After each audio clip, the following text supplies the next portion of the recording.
I've helped so many people to take care of themselves, and I realized that it's time for me to start sharing and documenting what that looks like for me, especially as I am approaching my 50th year. My name is Danny Claire, and I have a background in the wellness industry. So I've held certifications in nutrition, in fitness. I'm a certified life coach.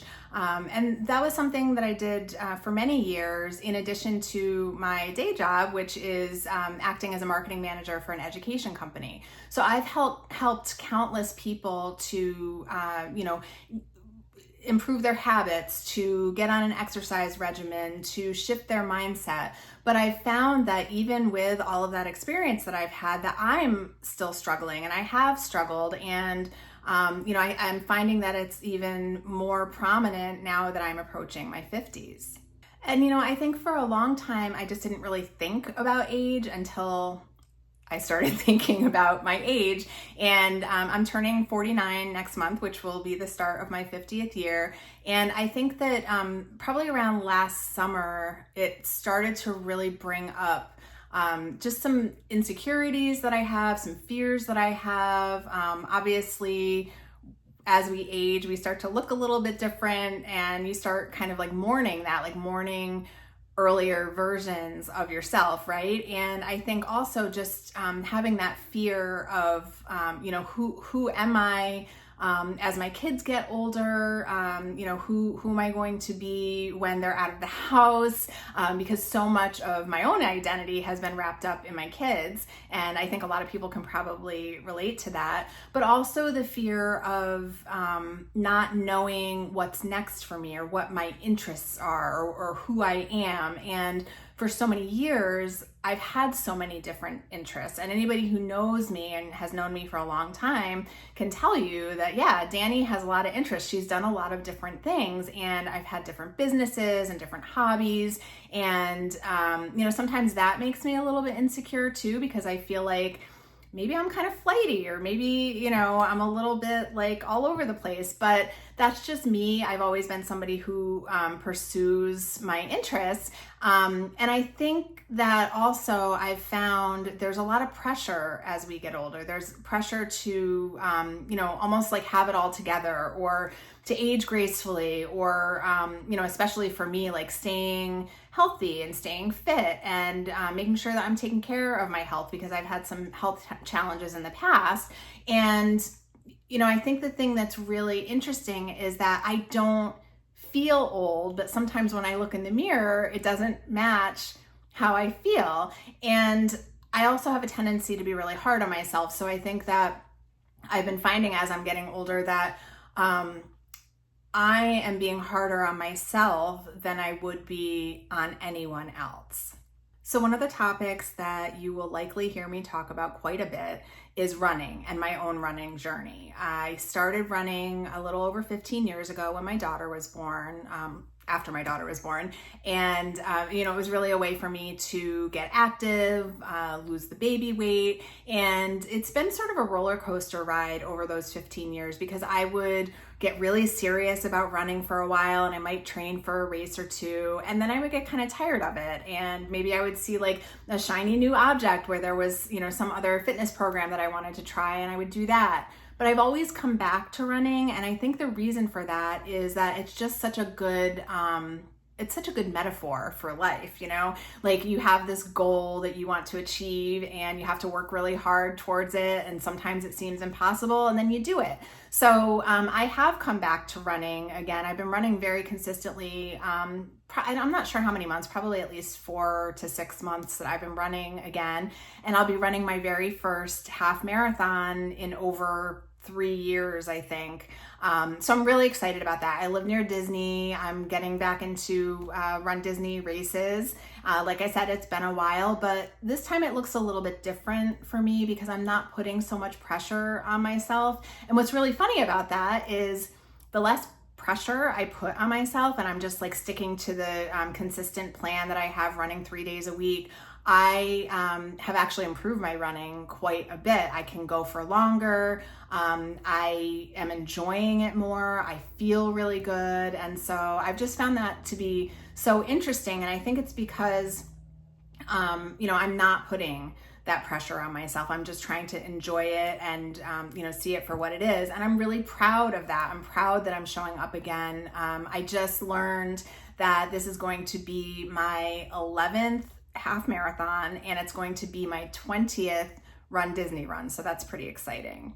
So we're about a week into the new year, and I know for many people that means setting resolutions, setting goals for the year, and I'd like to share some of mine with you, but I also wanted to share something that I've learned over the years that has really made a huge difference for me, and that is when you're setting goals for yourself, you're setting action goals and not outcome goals. And what I mean by that, just as an example, is an action goal would be, I'm going to eat 3 cups of vegetables every day. That's something that you have complete control over.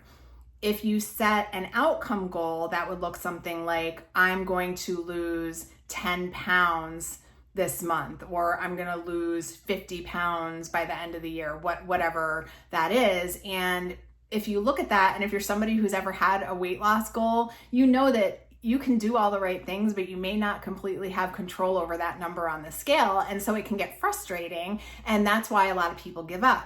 So if you set yourself an action goal, like I said, I'm going to share mine in a moment, but if you set yourself an action goal, like I'm going to go for a 20-minute walk 5 times a week, that is so much more impactful because that gets you into building the habits.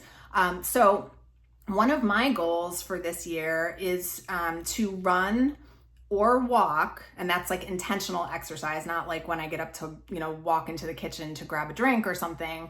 I'm going to run or walk, intentional exercise, 1,000 miles this year. Now that's a bit of a stretch goal for me. I am really, ramping up my mileage, especially with training for a half marathon this weekend, and I'm going to do some other races this year.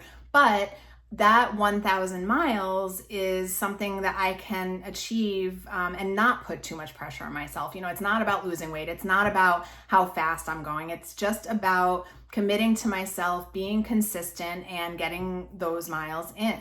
I think it's important also for people to know that it doesn't have to be extreme. You don't have to set some extreme goal for yourself for the year. If that happens to be a movement goal, it's okay if you move slowly.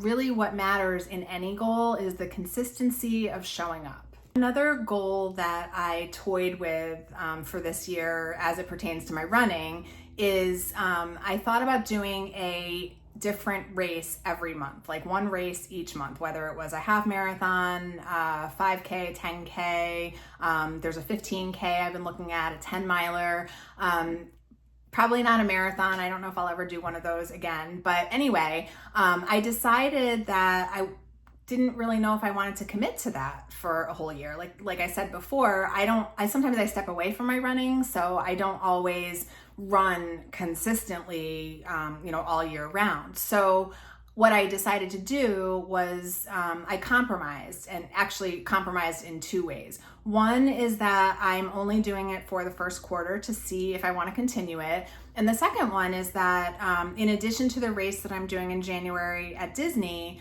I decided for February and March to do virtual races so that I have a little bit of flexibility with time, because that often is what kind of deters me from signing up for races. And so, that's another thing that I just wanted to share, is that knowing yourself and, being aware of that and being realistic and not going like completely out of your comfort zone, like to something that like you're probably not going to do, that can, if you commit to something like that, that can be discouraging. And so I would encourage you to also just think about like something maybe that you can commit to for a few months, and then you can reevaluate. Like just because it's the beginning of the year doesn't mean that everything is set in stone. You can pivot and adjust all year round. I also have a couple of creative goals that I wanted to share with you. Last year, I published a book of poems, and I also have a background in English literature. That was actually my major in my undergrad college, and I just had this opportunity to submit a bunch of poems and have them put into a book, and it's actually available on Amazon. It's called Beneath the Palms. And that was something that was kind of out of my comfort zone because I hadn't written poems or any type of poetry since I had been in college, which was a little while ago. And it was sort of it was a hybrid, like publisher, self-publishing type of situation. And I got really great feedback, mostly friends and family, but it was exciting. And it brought up some other things that I had really wanted to do, one of which was to write a novel. And so I sat down last summer, I think it was 5 days a week that I set my goal for. And again, it was an actionable goal. So it was, I'm going to sit down 5 days a week and write 1,000 words. Took me about 30 minutes each day. I did it 5 days, not 7, because I knew that that was more realistic. And so that was what I did. And I wrote an entire draft of a novel. And then I did nothing. I wasn't really sure what to do. I think I was scared of, what comes next. I was scared of having other people read it to get feedback, which is an important part of the process. And so I just kind of let it sit there. And it's been eating at me because, I have this book that I've written and there's nothing happening with it. So I decided to sign up for a course that teaches kind of what the next steps are. So the revising and editing, sending query letters to agents and publishers, and trying to get the book out there. So that's going to support me in that process of taking the next steps. So that is another goal that I have for this year, is just to get through that course. It's a 4-week course. It started yesterday, and just, not rush through it. I have a tendency to sometimes like rush through things just so I can get it done. Just do it day by day as it's set up, and really like learn the process and, do this thing, see if I can get it published, see if somebody is interested in my work. And so that's something that I am currently working on as well. And I am a little bit scared, but I'm excited too. This has been a dream of mine for a very long time, but it's a dream I've had without taking action until last year when I wrote the draft. But now I'm really excited to take it to the next level. And I think for a long time, I just felt like writing a novel, publishing a novel, writing something that is worthy or, interesting enough or good enough that people would want to read it. And I don't believe that anymore. I just feel like it's something I wanted to do, and it's not too late. I'm not too old, and we'll just see what happens. I'm not going to be devastated if it doesn't work out. I might be disappointed, but it's not like that's the only thing I have to hang my hat on. There are lots of other things going on in my life, and this is just something that, kind of stretches my creativity and something that I can really pour myself into. And so that brings me to the next creative goal, which is launching this channel, launching to 50 and beyond. Now, I have had this idea for years, like so long. And there have been a couple of times where, I started an Instagram page, or I, thought about like making a logo or writing a blog. And so I've just given it a lot of thought, and I really enjoy talking. I'm not the best public speaker. You'll notice I say and pause, and sometimes I just kind of talk in circles, but I mean, who doesn't? We're human, right? But I really feel like that's the best way that I connect with people. And going back to my wellness background, I feel like I made the most impact when I was connecting with people, not when I was telling people, this is how much protein you should be eating, or this is how much water you should be drinking, or, even some of the mindset stuff. Like, I feel like I connected the most with people when I was sharing myself with them, and when I was sharing my stories, and when I could find a piece in someone else that we related to each other. And so that's really sort of the idea behind To 50 and Beyond, because I know that there are a lot of women out there, myself included, who are struggling with aging, whether it's mentally, physically, a combination of both. It just brings up a lot. And so I feel like this is a great way for us to connect about that. What can you expect by watching my videos, being part of my community, reading my Substack? I want to make sure that it's very clear that I do not see myself as an expert. This is not about being an expert. It's really more about being seen, me being seen, you being seen and feeling seen, and just figuring things out. Because I've never been this age before. I've never lived today before. I've never been in January 2026 before. And so there are a lot of unknowns always. And so we're always just figuring things out. I will share a lot about my own life. So I'll talk about, probably my kids, my marriage, my home, day-to-day things, but I'll also talk about wellness and fitness and nutrition, my running journey, aging and all of the things that come up from that, and mindset is really important, reframing things. I'm not talking about like toxic positivity, but just seeing things in a different way to sort of help to shift that mindset a little bit. And I'll also talk a lot about creativity because, as I shared, I am working on a novel again and, have written some poems, and we'll probably get back to that. So I'll share a little bit about what that process looks like for me. I know there are a lot of people out there who really yearn to express themselves, I guess, in a very creative way. And that's something that I've been really like clawing my way towards. And so I will share a little bit about that as well. But again, this isn't about me being an expert. I certainly don't see myself as one. It's really just, sharing myself and hoping that there's a connection there and that it's helpful for you. 250 and beyond is really going to be for women who, yes, are approaching 50. If you're younger and you're starting to stress out about getting older, hey, the more the merrier.